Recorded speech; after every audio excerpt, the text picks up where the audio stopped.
I landed in Kenya and hit the ground running. My mind was overflowing with thoughts of the weeks ahead and anticipating a non-stop, exhilarating time visiting our women's groups in Kenya. As I began my journey into eastern Kenya, I was reminded how much I truly love this country and its people.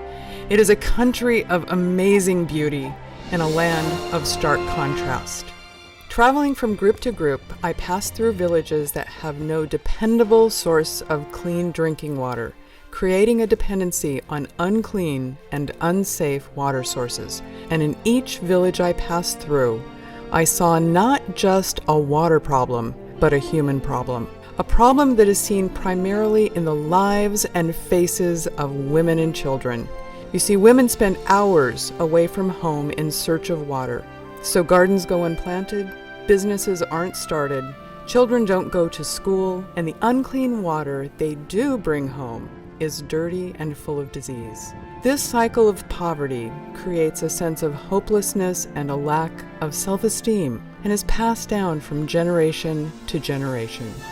It was exactly in conditions like these that our first women's group was formed. In their eyes was just a glimmer of hope, and in their hearts the earnest belief that just maybe they could change their situation. Back then, I had no idea that what started with a single group of 37 women would have the reach and impact it does today.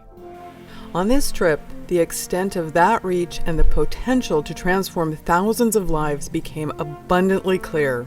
The work in Kenya is exploding with new organic growth initiated right here in Kenya. Women's groups, new women's groups, are coming online at an overwhelming rate. They're inspired by the success of other groups and our promise of matching tank grants. However, it wasn't just the quantity of women's groups now involved, it was the quality of the women and their activities that really impressed me. The type of income-generating businesses has expanded, like Anna, who was able to open her own outdoor restaurant for sand miners. Or Redempta, who now raises rabbits.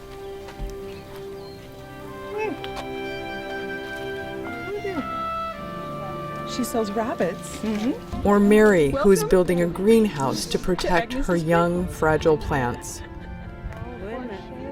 Or the women's group that's now supporting a school for special needs children. And at the heart of each of these new endeavors is a water tank and the clean, available water it provides. The sweetest moment of my trip was visiting my friend Ruth, who 2 years ago didn't have a tank.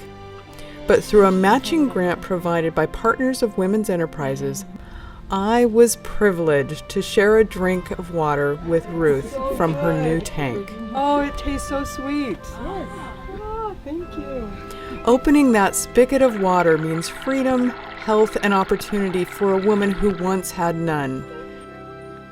But I discovered something else on this trip. It's not just about new growth and momentum, it's about transformation, like less hunger and a healthier home.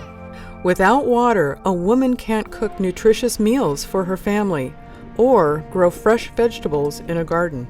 And I've seen that the cleanliness of a home is also dependent on clean water. Women who own tanks have cleaner homes and compounds, and they're providing a healthier environment for their families. The growth in number and size of new women's groups is truly gratifying, and it's a direct result of the many inspiring and confident new leaders who are directing these groups at the local levels. They've now become champions for freedom and opportunity for themselves and so many other women. Their faith, their initiative have inspired thousands of women to join in unity, to embrace each other in love and friendship, and to work together to build better communities that will endure. Working together, they can do so much more than they could ever do alone. I've now traveled from one end of the country to the other, from villages near Mombasa to Lake Victoria, where I can see the shores of Tanzania and Uganda. Here I'm visiting the Shukrani Women's Group for a Harambee bank opening. Shukrani is a very special group.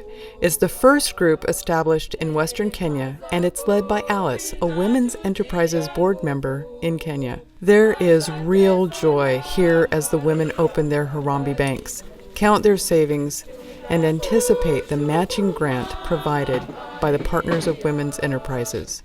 As I watch this women's group, I'm reminded how far we've come in the development here in Kenya.